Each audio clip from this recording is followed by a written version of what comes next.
જય શ્રી કૃષ્ણ મિત્રો, મારા કિચનમાં તમારું સ્વાગત છે। આજે આપણે બનાવીશું ગુજરાતીઓના પ્રિય એવા ગાંઠિયાની રેસીપી। પણ બધા જ ગાંઠિયાને ભૂલી જઈને તેવા માખણિયા ગાંઠિયા જે માખણ જેવા સોફ્ટ અને મોઢામાં મૂકતા જ ભૂકો થઈ જાય તેવા એકદમ સોફ્ટ હોય છે। પણ માખણિયા ગાંઠિયા બનાવવા માટે પરફેક્ટ મેજરમેન્ટ હોય છે। તો તમે મારી બધી જ ટિપ્સને ફોલો કરશો ને તો તમારા ગાંઠિયા પહેલી જ વારમાં આવા સોફ્ટ બનશે। તો ચલો બધી જ ટિપ્સ અને ટ્રિક સાથે રેસીપી શરૂ કરીએ। તો પરફેક્ટ મેજરમેન્ટ સાથે માખણિયા ગાંઠિયા બનાવવા માટે મેં 500 ગ્રામ ચણાનો લોટ લીધો છે। હવે લોટને આપણે ચાળણાથી ચાળી લઈએ। તમે ચણાના લોટની ગમે તે રેસીપી બનાવો તો તેને પહેલા ચાળવો ખૂબ જ જરૂરી છે, એટલે તેમાં ગાંઠા ના રહે। હવે માખણિયા ગાંઠિયાનો પરફેક્ટ લોટ બાંધવા માટે 500 ગ્રામ લોટની સામે 1 કપ અને વજનમાં જોઈએ તો 250 ml તેલ લઈશું અને તેટલા જ માપથી 1 કપ અને વજનમાં જોઈએ તો 150 ml પાણી લઈશું। સાથે 1 ટીસ્પૂન મીઠું અને અડધી ટીસ્પૂન પાપડ ખાર લઈશું। આ પરફેક્ટ માપ સાથે બધું એડ કરીને તેને બ્લેન્ડરથી ફીણી લઈએ। બ્લેન્ડર સિવાય તમે મિક્સર જારમાં પણ ફીણી શકો છો। તમે જુઓ બધું જ મિશ્રણ સરસ ફેટાઈને સફેદ દૂધ જેવું ફીણવાળું તૈયાર થઈ ગયું છે। આ મિશ્રણને 1 મિનિટ બ્લેન્ડરથી ફેટવાનું છે। જો આ મિશ્રણ પરફેક્ટ માપ અને પરફેક્ટ સમય સાથે ફેટાશે ને તો જ માખણિયા ગાંઠિયા માખણ જેવા સોફ્ટ બનશે। હવે લોટમાં 1 ચમચી અધકચરા વાટેલા મરી અને 1 ચમચી અજમા એડ કરીશું। અજમા અને મરી વગરના તો ગાંઠિયા અધૂરા કહેવાય છે।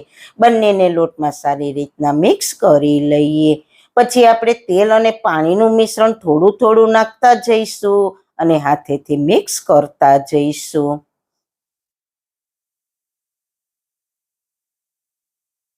થોડું થોડું કરીને તેલ અને પાણીનું મિશ્રણ ઉમેરી દઈશું અને મિક્સ કરતા જઈને ગાંઠિયા માટેનો લોટ બાંધી લઈએ।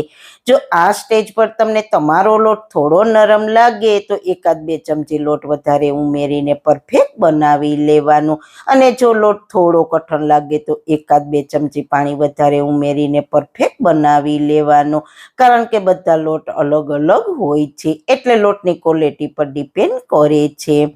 અહીંયા મને મારો લોટ થોડો કઠણ લાગે છે તો 2 ચમચી પાણી એડ કરીને પરફેક્ટ બનાવી લઈશ। હવે માખણિયા ગાંઠિયા બનાવવા માટે આ લોટને મસળવો ખૂબ જ જરૂરી છે।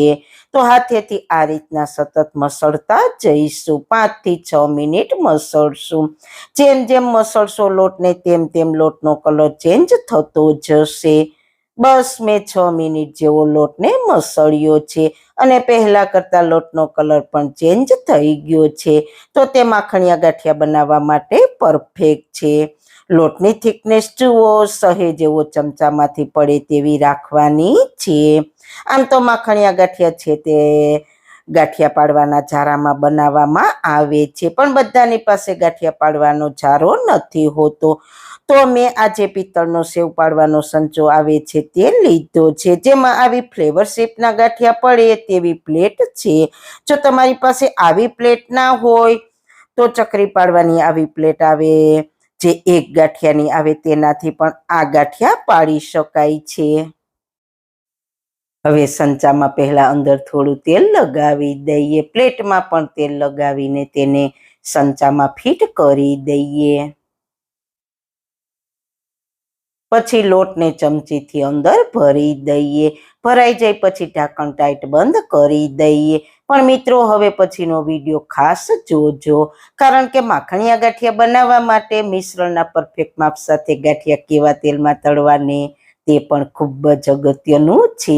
તો તેલને મેં પહેલા જ ગરમ થવા માટે મૂકી દીધું હતું। તેલ ગરમ થયું છે કે નહીં તે ચેક કરી લઈએ। તો તમે જુઓ લોટનો ટુકડો નાખતા તરત જ ઉપર નથી આવતો, ધીરે ધીરે ઉપર આવશે। બસ આવું જ તેલ માખણિયા ગાંઠિયા બનાવવા માટે ગરમ હોવું જોઈએ।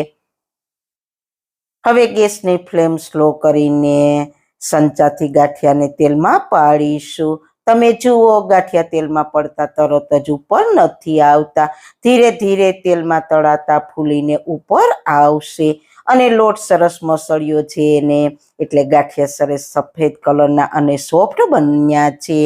કડાઈમાં સમાય એટલા ગાંઠિયા પાડી લીધા પછી તરત જ સાઈડ ચેન્જ ના કરતા, પણ બધા ગાંઠિયા તળાઈને ઓટોમેટિક ઉપર આવે પછી સાઈડ ચેન્જ કરવાની. અત્યારે પણ ગેસની ફ્લેમ સ્લો જ રાખવાની અને ગાંઠિયા તળીશું અને આ રીતના સાઈડ ચેન્જ કરતા જઈશું અને 4 થી 5 મિનિટ લગભગ ગાંઠિયાને તળાવા દઈશું એટલે અંદર સુધી ગાંઠિયા તળાઈ જાય. અને જેમ જેમ ગાંઠિયા તળાશે તેમ તેમ તે માખણ જેવા સોફ્ટ હશે એટલે ઓટોમેટિક આવી રીતના સરસ છૂટા છૂટા થઈ જશે. ગાંઠિયાને ચેક કરીએ તો ઇઝીલી ગાંઠિયાના ટુકડા થઈ જાય છે. તો માખણિયા ગાંઠિયા ચડીને પરફેક્ટ તૈયાર થઈ ગયા છે. તો તેને જારા વડે પ્લેટમાં ટીશ્યુ પેપર પર લઈ લઈએ. તમે જુઓ બિલકુલ તેલ વગરના આપણા ગાંઠિયા બન્યા છે.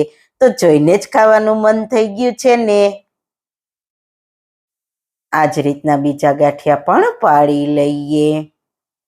બસ સાઈડ ચેન્જ કરતા જઈશું અને ગાંઠિયાને તળી લઈએ. આ ગાંઠિયા એટલા સોફ્ટ બનશે ને કે મોંમાં મૂકતા જ ભૂકો થઈ જશે. વડીલો પણ ખાઈ શકે તેવા તૈયાર થશે. અને હા એ પણ કે તમારી પાસે જારો ના હોય ને તો સંચામાં પણ સરસ બનશે. તો બધા જ માખણિયા ગાંઠિયા બનીને તૈયાર થઈ ગયા છે. પણ ગાંઠિયા તો મરચા વગરના અધૂરા કહેવાય છે. તો આપણે મરચાને તળ્યા પહેલા તેમાં કટ લગાવીને તેને તળી લઈએ. હવે ગરમ ગરમ ગાંઠિયાને તળેલા મરચા સાથે સર્વ કરીશું. તો આ ગાંઠિયાને તમે સવારે નાસ્તામાં કે બાળકોને લંચમાં આપશો ને તો બાળકોને પણ મજા પડી જશે. એકવાર બનાવીને આને તમે 15 થી 20 દિવસ સ્ટોર પણ કરી શકશો. તો મિત્રો આ જ રીતના તમે ઘરમાં પૂરી શુદ્ધતા સાથે ઘરે એકવાર માખણિયા ગાંઠિયા બનાવવાની ટ્રાય કરજો.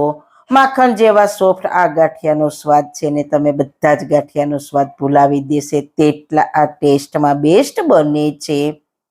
તો સારું ખાઓ, ખુશ રહો. આવી સરસ રેસીપી જોવા માટે તમારો ખૂબ ખૂબ આભાર.